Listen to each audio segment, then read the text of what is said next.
A lot of our anxiety are based off of things that honestly have never happened, are not logical, because especially when you get into that overgeneralization, thinking the worst, isolating yourself. It's the spirit in mind. It's the spirit in mind. Keep the spirit in mind. You think about what anxiety can do when we're talking about keeping things in, keeping things out. Um, Anxiety can cause where a person is robbed of their identity. It's a thief of identity. It's a thief of knowing or allowing a person to really become who they should be. When we look at their purpose. Well, what do you mean by that, Dr. Shepard? I have seen personally where anxiety will cause people not to pursue their dreams. Um, Again, Bishop was just talking about faith, and I love what you were talking about, that faith um, being future oriented, and anxiety is an attack on future oriented thinking, if you would. Mhm. Uh, that's just keeping it as plain as I can. They both deal with the future, Right. and Exactly. anxiety comes to attack and oppose faith. There really is a clashing of the two, if you would. They're opposing forces, and I want to encourage people today to recognize that when there is proper faith, that, and what I mean by proper faith, proper exercising of faith, that there will be some times where the anxiety will creep in. Even I won't even use the word creep. I laugh to myself, Bishop, because sometimes it just swells in. So it's like, oh, it overwhelms you. Be like, it's too much. And Yeah. Yeah. um, That's an yeah, important point, because it's important to reiterate when we're talking about faith and anxiety. It's important to reiterate healthy faith, and what we mean by that, or some people say in good faith. Healthy faith, by that, to further elaborate on that, is that sometimes faith is villainized or misunderstood as, or becomes unrealistic thinking or denial. But we're not talking about that. It's important to reiterate that faith does not eliminate or bypass awareness of certain challenges or certain difficulties, or even, if you will, statistical probabilities of certain outcomes. That ignoring that is not what faith is. Faith is being aware of mm, those things, and yet also being aware of a possibility for a positive outcome, and mm, making, if you will, calculated risk decisions, not avoidant decisions, mm, not wishful thinking, but to use it interchangeably with the language of logic. There is a logic to faith. There is a knowledge that comes by faith. By faith, we know. And mhm, so there is a knowledge that comes by faith, a knowledge that does not deny the risks that are inherent with the move, or even in the future. It does not deny that there's some things that you don't know. Again, as Dr. King said, I can't see the rest of the staircase. It could be something bad there. It could be something good there, but I'm going to move forward and make a decision. As the scripture said, the just shall live. Those who are in a certain position with God, we choose to live by faith. It's not an exercise in denial. It's a selected, intentional way of living. It's not to have faith is not to live in denial of the difficulties of life. It's not to ignore them, and it's not to spiritually bypass them, as has become an increasingly popular term. But when faith is properly integrated into one's being, it is aware of certain risks. It is aware of certain challenges. It is aware of certain difficulties.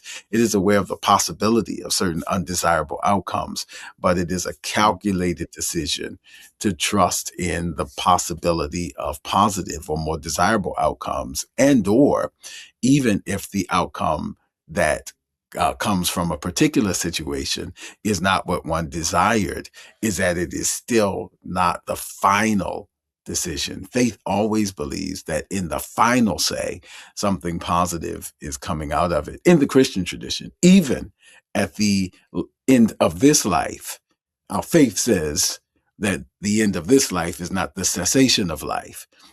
And Hmm. so faith always looks forward. Understanding looks backward. As Soren Kierkegaard is sometimes paraphrased as saying, we live life looking forward, and we understand it looking backwards.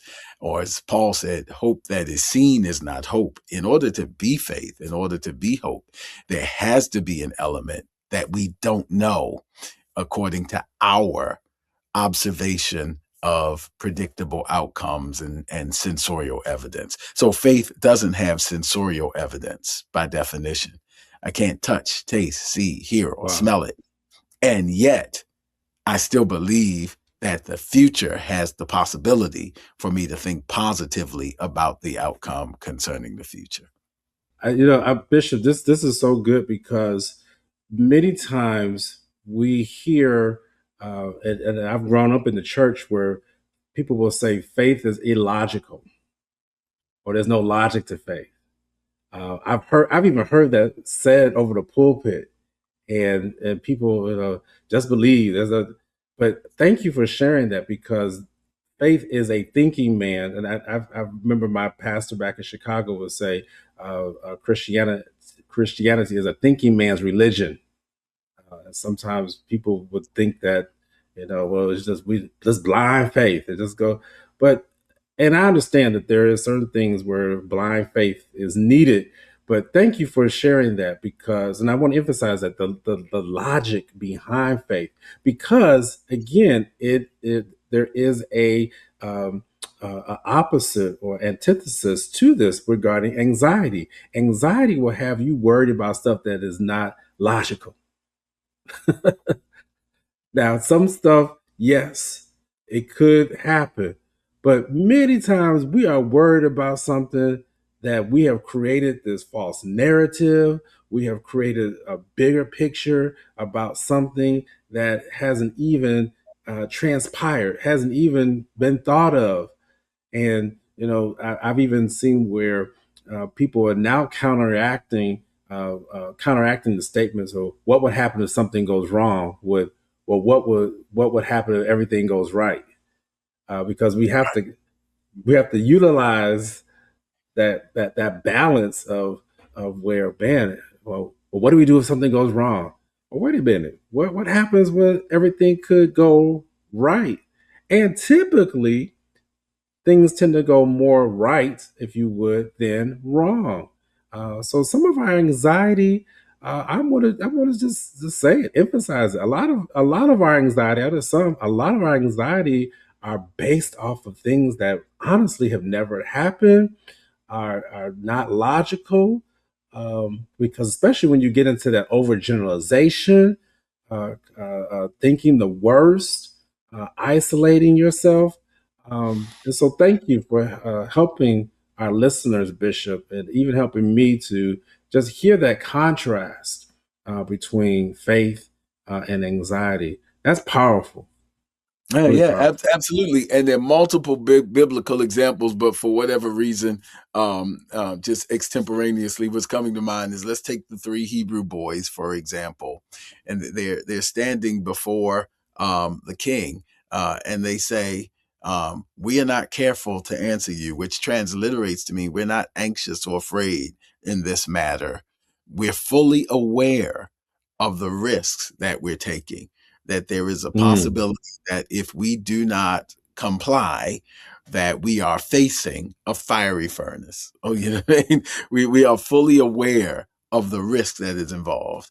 So, and we're fully aware that God, listen to this, God may not answer our prayer the way we want him to.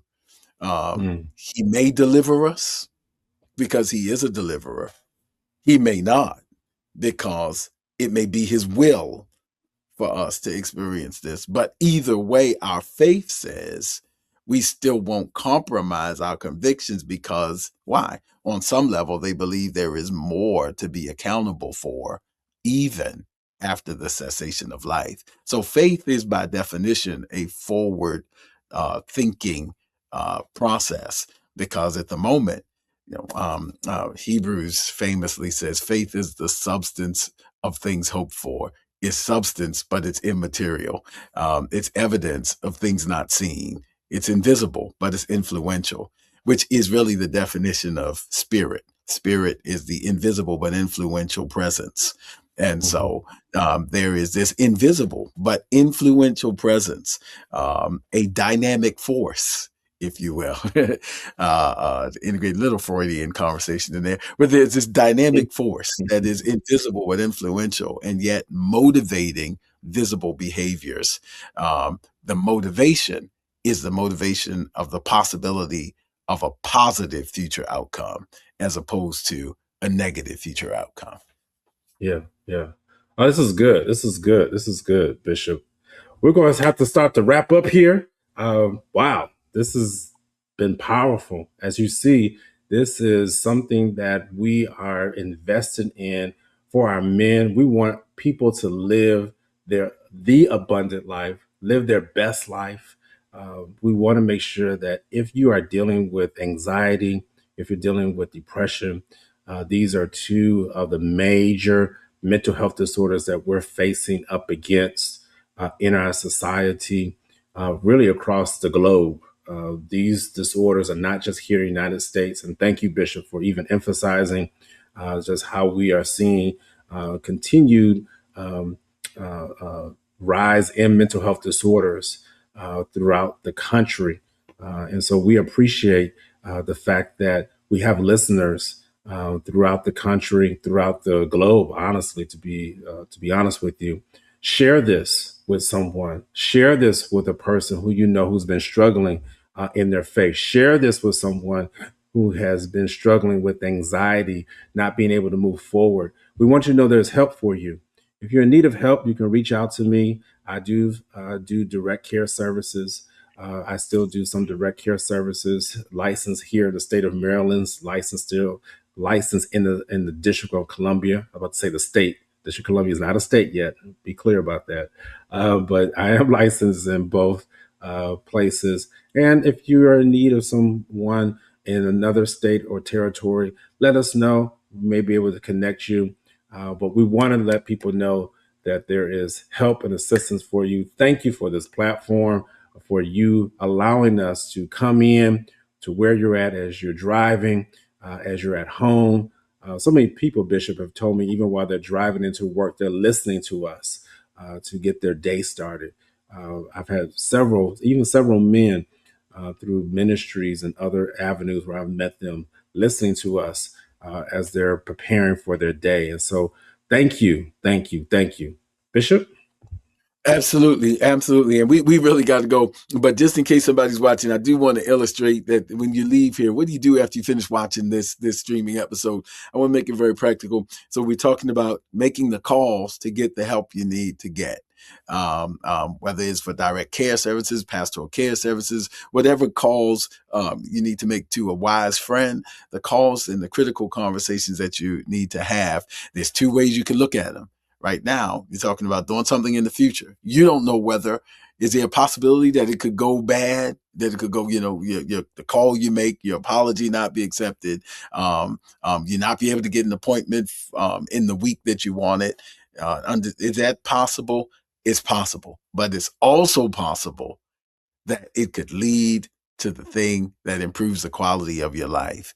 And so how you think about it will determine Mm. whether you follow through with what we've been talking about today. So choose to follow through by faith and not by negative, anxious thinking, so that you do what you need to do. That's all. Look, by the grace Wow. of God, we look forward to seeing you next time on Spirit and Mind.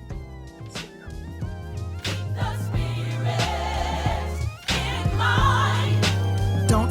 follow us on social media, we're on Facebook at Spirit in Mind, and we're also on Instagram at Spirit in Mind Live. Join us next time for a new episode of Spirit in Mind.